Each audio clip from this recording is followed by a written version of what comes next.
ça me fait penser, moi qui suis un grand fan de culture grecque ancienne, ça me fait penser au mythe de Sisyphe, où il n'arrive jamais à amener cette pierre en haut de la montagne, chaque fois elle retombe, chaque fois elle doit recommencer. La dette, c'est ça, on ne va pas pouvoir en sortir. Et c'est pas nouveau. Beaucoup de civilisations ont périclité à cause de leur dette qui a tué leur monnaie, et on regarde toutes les monnaies qui étaient les grandes monnaies fortes de chacune de leur époque, elles ont toutes périclité à un moment parce qu'il y en a eu trop en circulation. L'image la plus fantastique pour moi, c'est l'Empire romain qui, à partir du 1er siècle, les empereurs ont commencé à se dire, bon, pour financer nos guerres, nos pains et nos jeux pour notre population, nos pièces en argent, nos sesterces, on va commencer à gratouiller un petit peu l'argent qu'il y a dedans, et au lieu de les faire, je sais pas, d'une once, on va le faire à 0,9 onces. Et on va rajouter un peu de nickel à l'intérieur pour que les gens s'en rendent pas compte. D'ailleurs, c'est pour ça qu'on retrouve des sesterces romaines, parce que les gens avaient tellement peur et ne faisaient plus confiance dans les sesterces. On a commencé avec 0,9, puis ensuite c'est arrivé à 0,4. Et les Chinois qui faisaient le commerce avec les Romains n'acceptaient plus les pièces romaines, et ils voulaient être payés en or, plus en pièces d'argent qui n'étaient plus tellement en argent. Et en fait, on trouve des sesterces, pour la petite histoire, on trouve des sesterces parce que les riches romains, ils enterraient les vraies pièces en argent, et puis ensuite, c'est comme les gens qui mettent leurs pièces en or dans les murs des maisons à l'époque, ensuite ils oublient, ou ils se font zigouiller par les barbares, on oublie, et puis on retrouve encore des sesterces. Enfin bon, peu importe. Bref. Alors qu'est-ce que ça veut dire l'inflation? L'inflation, je prends un exemple de l'Allemagne en 1919, juste après la guerre, probablement injustement punie pour la Première Guerre mondiale, mais c'est une autre histoire. Mais enfin, on voit l'économie complètement hors service, complètement à genoux, et on voit ici le prix d'une once d'or en Allemagne, qui passe de janvier 1919 à septembre, janvier 1920, une très très forte progression, septembre 1920, janvier 1921, et ensuite, ça part pour arriver en 1923 à 80, ça je ne sais même pas le dire, ça fait millions, milliards, trilliards, ça, 87. Bref, on voyait les gens payer avec des liasses au poids. Donc là, c'est un billet de 100 milliards de marques de 1900, dans cette époque-là, 2023. Mais ce n'est pas les seuls pays, je crois que ça c'est sauf erreur, c'est la Yougoslavie. Ouais. Du dinar de 50 milliards, 5 000 milliards, enfin beaucoup. Moi j'ai vécu au Zimbabwe, à l'époque j'étais là-bas pour des affaires, et j'ai vécu quand le cher président Mugabe a complètement fait une politique monétaire désastreuse. Donc ça c'est des très beaux billets de 50 milliards. Il fallait payer en liasses de ça pour avoir des trucs. Bon, payer en dollars, mais voilà. La physique fonctionne aussi bien au Zimbabwe qu'aux États-Unis. Et on va s'approcher de phases d'hyperinflation aux États-Unis dans les prochaines années. Donc, à qui la faute? Alors ça c'est le diable qui dit non, Wall Street c'est l'étage en dessous. Mais il y a des responsables. Alors, c'est pas le but, mon but c'est pas de montrer les doigts, mais en gros, les responsables des 40 dernières années, en France, aux États-Unis, en Angleterre, etc. Ah, je suis passé pour le carton aujourd'hui. Je me suis dit, je vais trouver un autre gros comme moi, mais bon. Lui, il est pire que moi. Voilà. On a aujourd'hui, on arrive à la fin de dirigeants qui ont montré une incapacité. Alors ça, c'est mon avis. Il y a des gens qui font de la politique, vraiment, c'est très respectable. Moi, je n'y crois plus, personnellement. Et vraiment, je respecte ceux qui y croient encore, qui veulent vraiment le bien des autres par le travail politique. Moi, je crois que c'est trop tard. Mais c'est même plus eux. Alors, c'est rigolo, j'ai trouvé une affiche. Alors, bien sûr, c'est une affiche bolchevique, ça date des années 10, où déjà, il y a un siècle, on expliquait, voilà comment fonctionne le capitalisme. Je ne suis pas anticapitaliste, c'est-à-dire je pense que le système aujourd'hui n'est pas du tout capitaliste. C'est une sorte de socialisme pour les riches, très, très spécial. Et on voit, voilà, les gens qui travaillent, les gens qui en profitent, l'armée les forces de l'ordre servent à gérer tout ça, et par-dessus, les religions nous mentent. Bon, ça c'est la version évidemment bolchevique, très bien. Et par-dessus, il y a les régnants qui nous gèrent. En fait, c'est un peu plus compliqué que ça. Mais il faut comprendre. C'est juste parce que comme ça, on saura qui il faudra attacher au lampion, comment il s'appelle. Mais, citoyens, enfin, j'ose encore dire nous quand je parle de citoyens, en tant que Suisse, parfois j'ai des doutes en Suisse, en France. Est-ce que vous êtes encore des citoyens? Ou est-ce que vous êtes juste des contribuables?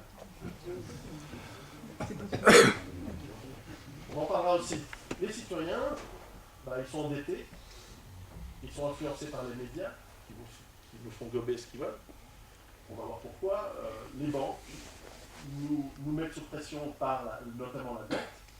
D'un autre côté, on est contrôlé par le gouvernement, par les lois, etc. C'est normal, c'est la structure du système, mais au-dessus, forcément, les politiciens gèrent le gouvernement et par le système, soi-disant démocratique, en tout cas, on gère les lois et l'application des lois pour gérer les citoyens. D'un autre côté, les entreprises sont les propriétaires, les grandes entreprises, les grandes banques, c'est les banques, les grandes entreprises sont aussi les propriétaires des grands groupes de médias qui nous influencent. Et donc, alors, aux États-Unis, ils appellent ça le complexe militaro-industriel. Mais je pense qu'il faut ajouter bancaire avec, aujourd'hui. Eh bien, ces gens, il y a bien des propriétaires. Et bien, ces propriétaires, on peut appeler ça une élite mondiale, qui est de plus en plus cosmopolite, de plus en plus mondialisée, nomade, qui n'est plus attachée. Un temps, on pouvait dire, je sais pas, je prends au hasard, Total, entreprise de pétrole française.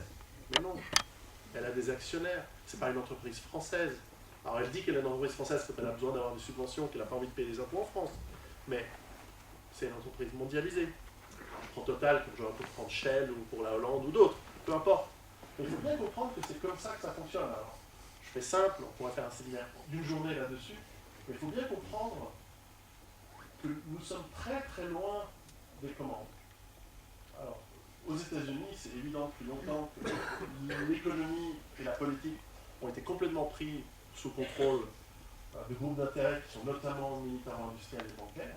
Et finalement, on arrive aujourd'hui où ce n'est plus liberté, égalité, fraternité, mais c'est libéralisme dans une façon dévoyée du libéralisme, parce qu'à la limite, moi j'aime bien la liberté. Mais inégalité, rentabilité, et voilà, et c'est tout. Alors, un des risques qui est intéressant, qui est en train d'arriver, c'est qu'on va voir des révoltes. Et je pense que ce qui se passe en ce moment est très intéressant. On voit qu'il y a un ras-le-bol général qui se fait. Je ne sais pas, en France, vous sentez qu'il y a un ras-le-bol? Oui. Ouais. Ou alors vous dites, ah non, tout va bien, c'est génial. Encore 5 ans comme ça. Non? Vous sentez qu'il y a un ras-le-bol. Et c'est partout dans le monde. Aux États-Unis, les gens, ils en ont marre, etc. Et c'est chez tout le monde. Moi, j'aime bien discuter dans les taxis, dans les trains, j'aime bien papoter avec les gens. C'est vraiment, on le sent. On sent qu'il y a un problème. Et c'est de plus en plus nombreux, de plus en plus partout. Alors, est-ce que ça va donner des révolutions? Peut-être qu'on est encore un peu trop nourri pour ça. Mais, on va savoir. En Grèce, il commence à être mal. Il commence à être très très mal. Ou alors, à l'inverse d'une révolution, est-ce que les États, ça c'est un copain à moi qui est un bon graphiste qui a dessiné, est-ce qu'on va avoir des pays qui vont utiliser leur seule et dernière ressource, la puissance militaire par exemple pour les États-Unis, pour dire, c'est mon dernier actif, si vous êtes gérant de l'entreprise, vous savez, voilà, vous avez des passifs gigantesques, vous avez encore des actifs. Comment est-ce que vous pouvez utiliser votre actif pour rentabiliser et pour générer du revenu pour vous, pour changer la donne, pour changer la situation? Les États-Unis, c'est l'actif, la puissance militaire. En plus, ça galvanise la population. Quand vous faites la guerre à un ennemi, imaginaire ou réel, la population, généralement, elle est bien obligée de suivre, d'une part parce que elle est un peu, c'est comme ça qu'on réagit, un peu par patriotisme, parfois il y a du bon et du mauvais patriotisme, parfois on se fait avoir par le patriotisme, mais aussi parce que on n'a pas le choix, on ne peut pas déserter, ou très difficilement, etc. Donc, méfions-nous. Ce qui se passe en Libye, ce qui s'est passé en Libye, ce qui se passe en Syrie, il y a des histoires assez... Le problème, c'est qu'on ne sait pas où ça va. Vous vivez dans une région qui part, moi j'étudie beaucoup la Première Guerre mondiale, c'est une période avant et pendant et après. Vous avez ici particulièrement eu, dans la région en général, vraiment on sait toujours comment ça commence les guerres, mais on ne sait jamais où ça finit. Et bon, un bon moyen de changer les choses de manière radicale, c'est de provoquer des changements radicaux. Donc, méfiance. Alors, c'est pas mon scénario, vous allez voir, c'est pas contre ça que je me prépare personnellement, parce qu'on va arriver au cœur du sujet, mais je voulais faire une longue introduction. Vous voyez, il y en a encore pour 2 heures. Mais bon, le problème, c'est que cette convergence de problématiques, elle va avoir des conséquences. On va voir ces conséquences. Mais à la limite, à tout problème, il y a une solution. Parfois très difficile. Mais pour trouver une solution qui va dans un sens qui nous plaît, il faut être capable de pouvoir la mettre en œuvre. Et c'est là où, c'est pour ça que je suis un peu sceptique par rapport aux politiques, malheureusement. Vous êtes en année électorale en France, donc je ne ferai pas de commentaires sur, en plus je suis suisse, donc ce serait malvenu de faire des commentaires sur vos candidats, etc. Mais qu'en est-il de la culture? Qu'en est-il des gens? Est-ce que nous sommes capables de gérer ces changements, de gérer ces problématiques? En tout cas, ce qu'on constate dans la culture aujourd'hui, c'est que nous sommes en train de devenir une culture de consommateurs, je dirais d'esclaves de nos instincts de consommation, de nos envies. C'est comme ça qu'on nous a programmés. On est de plus en plus à vouloir acheter, à souhaiter des produits, des choses un peu à la mode, etc. C'est une tendance lourde depuis longtemps. J'en suis partiellement coupable. J'étais dans le marketing pendant 20 ans, donc je suis coupable d'avoir fait ça. Moi aussi, vous pouvez m'attacher à l'empire plus tard, si vous avez à me trouver. Mais en plus, notre travail, j'étais dans les ressources humaines dans les 2 dernières années, qui est heureux de son travail? Ouais, pas des masses. Bon. On est de plus en plus dans ce qui est dans un travail aliénant. On commence le matin, on se réveille, on doit courir, se mettre dans notre voiture, dans un travail, dans un transport public, aller au boulot. On est de plus en plus aliénés, on a des petits chefs qui nous emmerdent, c'est de plus en plus dur parce qu'on est en concurrence avec les Chinois et les Indiens. Enfin, la vie est dure, on rentre chez soi tard, on n'a pas vu nos enfants. Notre vie se résume à un gros embouteillage. C'est pas étonnant que les étudiants, déjà ils ne peuvent pas, mais ils commencent de plus en plus tard. Il faut rester étudiant le plus longtemps possible. Dès qu'on arrive dans le monde du travail, c'est l'enfer. C'est vraiment dur, aliénant. En plus, on bouffe, pardonnez-moi, mais on bouffe de la merde. L'industrie agrochimique est vraiment nous nourrit avec des trucs, on ne sait même plus comment ça pousse. Ils font des milliers de kilomètres pour arriver dans nos assiettes. Je ne parle même pas de la production animale qui, je veux dire, c'est limite... c'est indescriptible, pour voir comment je suis allé voir des fois. Bon. Tant pis si j'ai un procès, mais les pesticides, les produits chimiques qu'on met dans les sols, encore une fois, ça détruit les sols, mais surtout les aliments qui en sortent sont peu nutritifs, sont de mauvaise qualité, sont toxiques de plus en plus. Et chaque fois, on nous dit « Ah oui, bisphénol A, mais on ne savait pas. » 10 ans plus tard, on dit « Ah oui, bah, tant pis, vous allez avoir des Alzheimer plus tard, etc. » Tout le temps comme ça. Donc, pas étonnant qu'on déprime, pas étonnant qu'on soit les pays avec les plus grandes consommations d'antidépresseurs. Je veux dire, la vie d'aujourd'hui n'est pas une vie. Je veux dire, la vie de mon grand-père était meilleure que celle que j'ai vécue ces 10 dernières années.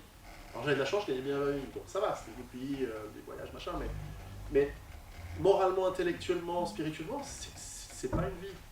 On est précieux. Enfin, c'est pas ça. Est-ce que c'est ça notre destinée? Comme je dis quand je vais en Afrique, je dis à l'Afrique, votre destinée n'est pas de venir en Europe ramasser des crottes dans la rue, ou de bosser dans des chantiers au blague. Enfin, c'est pas votre destinée. Vous êtes chez vous, faites le truc chez vous, etc.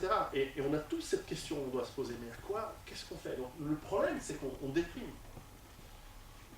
Et on est lobotomisé, on est programmé par la télévision.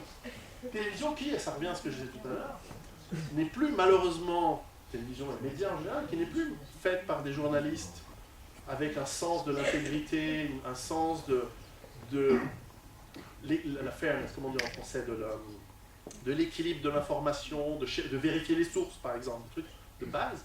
Dès qu'ils sortent de l'école de journalisme et qu'il faut croûter et qu'ils vont finir...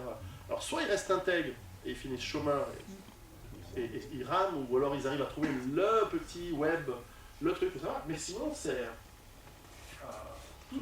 la presse, en France en tout cas, c'est des grands groupes, et aux États-Unis c'est pareil, en Italie c'est un propriétaire, etc. C'est des groupes qui, entre l'armement et l'industrie, ils ont juste d'autres agendas que ceux de vous informer et de vous rendre la vie meilleure. Ils ont d'autres intérêts. C'est tout. Ils bossent pour eux, ils ne bossent pas pour vous. C'est normal.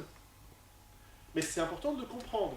Et je veux faire cette longue introduction parce qu'il faut pouvoir comprendre les problèmes avant de pouvoir trouver les solutions à ceux-ci. Sinon, on va aller au hasard. Donc il faut comprendre très profondément où on arrive. Alors, ce lavage de cerveau qui nous permet, je ne sais pas si vous voyez, vous comprenez ce que c'est, mais ce lavage de cerveau nous fait gober n'importe quoi. Okay, il y a 2 avions qui chutent, qui touchent, et qui effondrent les tours à New York le 11 septembre, mais il y a 3 immeubles qui tombent. Okay. Chacun sa théorie. Mais, ok, c'est les Arabes avec des cutters dans les avions. Super. Et on nous fait croire que voilà, les guerres sont nécessaires pour libérer les gens. Il faut aller bombarder les gens pour les sauver. Il faut que la démocratie aille vers les gens. Je peux vous dire que pour connaître les pays arabes, pour avoir été dans les pays avant d'avoir reçu comme cadeau la démocratie des États-Unis, ils sont passés bien. Mais chez nous aussi. Ça, c'est parce qu'à la fin, il faut être égoïste, et c'est même chez nous qu'il faut voir. Cette culture de « je veux tout de suite », cette culture d'aliénation par les médias qui ne sont plus là pour nous élever, pour nous informer, pour nous apprendre des choses, mais au contraire pour nous réduire à des consommateurs, à des tubes digestifs ambulants au mieux, avec un sexe, amène à une... Je discutais encore aujourd'hui à midi, parce que la question n'est pas de critiquer l'immigré ou telle personne ou telle... Ça n'a rien à voir. Parce que moi, quand je vais au Maghreb ou quand je vais au Moyen-Orient ou en Afrique, je ne me suis jamais fait agresser. J'ai toujours été traité avec politesse, même quand ils n'avaient pas l'impression que j'étais riche. J'ai jamais eu de soucis. Pourquoi est-ce que chez nous, et c'est pas que la France, c'est l'Angleterre, tous les pays, pourquoi est-ce que chez nous, il y a un mélange et socio-économique et culturel, et ce n'est pas que les populations immigrées, loin de là. Des gens français, d'origine française, depuis 15 générations, qui sont... Pourquoi est-ce que tout d'un coup, en 1930, lorsqu'il y avait la crise, les gens s'adressaient « bonjour monsieur, bonjour madame », même s'ils étaient en pénurie et qu'ils allaient mal, ils s'adressaient poliment. Quand il y avait un problème dans le quartier, on se serrait les coudes. Alors certes, c'était homogène, aujourd'hui ça ne l'est plus, mais il y avait une culture différente. Aujourd'hui, comment les gens s'adressent dans la rue? Quand ça va bien, c'est déjà terrible, mais alors vous imaginez quand ça va aller moins bien. C'est une culture qui est terriblement hédoniste, qui veut tout immédiatement, qui est égoïste, forcément, individualiste, et donc psychopathe, par définition, qui ne se préoccupe pas des autres, qui ne peut pas avoir d'empathie pour les autres. Et lorsque ça va mal, être entouré par des millions de psychopathes, ça va être un problème. En plus, ils ne connaissent pas l'orthographe. Ah bon. Mais on va avoir des problèmes. Et encore une fois, moi, ce n'est pas une question de catégorie socio-professionnelle. On me dit, oui, mais c'est la pauvreté.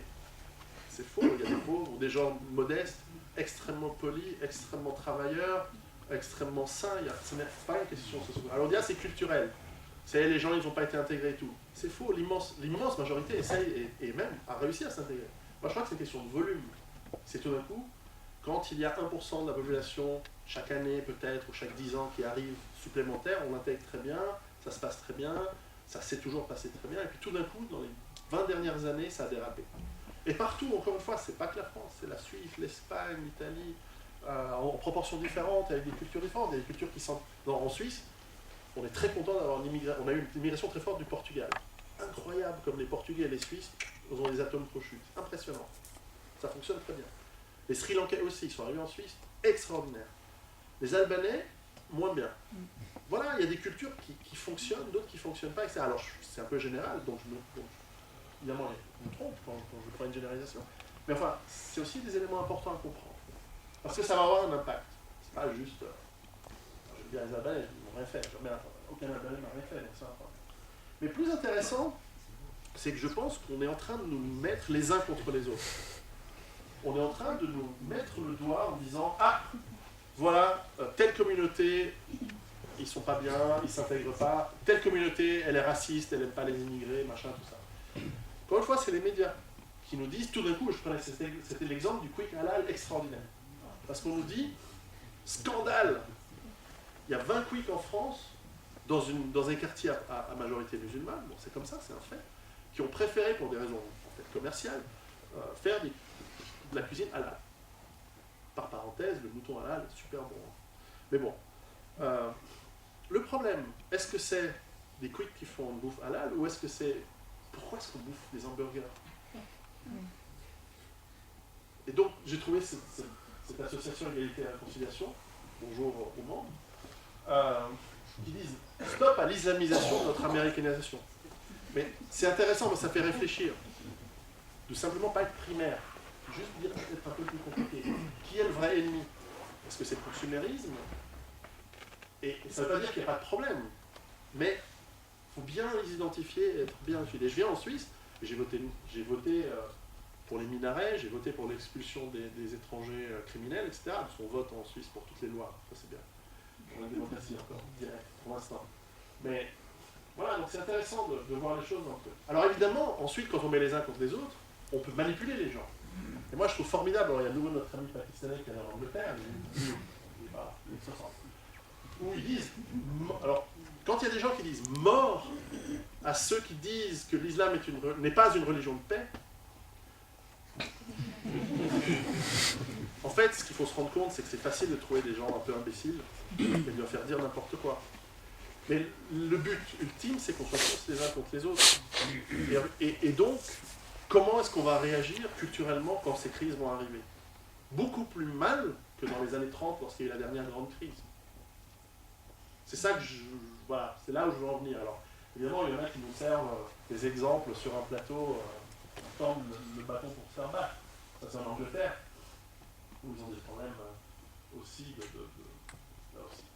Alors, une des options qui peut arriver, c'est que les États réagissent en devenant non plus des dictatures, des sortes de totalitarismes mous qu'on a de la peine à identifier, mais des vrais totalitarismes durs.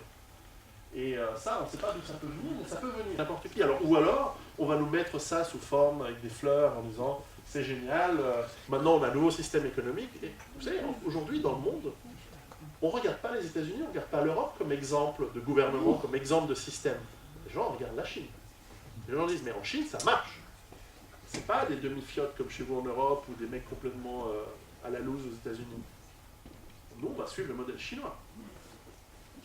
Alors j'ai trouvé ça, il y a un film qui sort aux États-Unis qui imagine la prise de contrôle des États-Unis complètement en effondrement économique par la Chine. Et j'ai trouvé des slogans assez rigolos. Ils disent voilà, nous on vient remettre votre pays à flot, on va reconstruire votre économie, on va se battre contre la corruption, etc. Enfin, c'est juste pour illustrer qu'on peut arriver vers des systèmes de nouveau dictatoriaux parce que les problèmes sont trop grands et les gens vont avoir besoin d'une solution simple à des problèmes complexes. D'ailleurs, cette carte, je trouve géniale. En fait, aujourd'hui, on devrait voir la carte comme ça. En tout cas, c'est comme ça que les Chinois, eux, se voient. L'empire du milieu, le centre du monde. Et nous sommes une petite périphérie de la banlieue ouest de l'Asie. Mais bon, avec la pénurie de pétrole et de ressources, voilà une bonne nouvelle. On va tous aller mal, eux avec. Donc ce ne sera pas la Chine le centre du monde, je pense qu'on va tous... C'est un des scénarios, mais je crois qu'on va tous être dans un monde qui va être beaucoup plus petit. Voilà, je crois que c'est Bruxelles, hein, c'est ça? Voilà, on n'est pas loin de Bruxelles, je l'ai mise pour demain, je suis à Bruxelles. Voilà, on est aussi dans un monde qui s'est unifié, on a globalisé, et comme par hasard, on arrive à un monde qui ne peut pas fonctionner, parce qu'il n'y aura plus de ressources, etc. Alors moi, je suis, on va dire, agnostique, mais je trouve que les parallèles sont très intéressants avec, vous connaissez? Qui a fait ses cours classiques? Non, mais ça, on ne voit pas tout. C'est Prométhée, au bâtiment Rockefeller de New York. Ça aussi, c'est intéressant. Mais bon. Prométhée, c'est Lucifer hein, chez les Grecs, parce que c'est le porteur de lumière, il allait voler aux dieux la lumière et la connaissance pour la donner aux hommes, mais qui déstabilise l'ordre, qui déstabilise le cosmos. Et chez les Grecs, ce qui est très intéressant dans la mythologie grecque, c'est que tout est une question d'équilibre. Et le but de la vie des hommes, en tout cas ce qui en ressort, c'est qu'il faut chercher sa place dans le cosmos et œuvrer pour l'équilibre, et non pas le déstabiliser. Je ne sais pas quelles sont les cultures où il faut déstabiliser les choses à son profit, mais en tout cas, chez les Grecs, c'est l'ordre, le cosmos. Et lorsque quelqu'un, qu'il soit un titan, donc presque, qu'il soit un dieu finalement, un titan comme Prométhée, ou un homme, déstabilise le cosmos, la punition divine est terrible, non seulement pour lui, Prométhée qui s'est enchaîné au mont Caucase et se fait bouffer le foie par un mec tous les jours, mais aussi pour tous les hommes. La punition divine, elle est totale. Et en l'occurrence, Prométhée, la punition pour les hommes, ça a été de Pandore, la première femme, avec sa fameuse boîte, etc. Et donc, chez les humains, dans la chrétienté, évidemment, c'est Adam, Ève, avec le péché originel, etc., etc. Enfin, la sagesse qu'il y a là-dedans, elle est intéressante. À chaque fois que les êtres humains cherchent à se prendre pour des dieux, ou tac, grosse punition. Alors,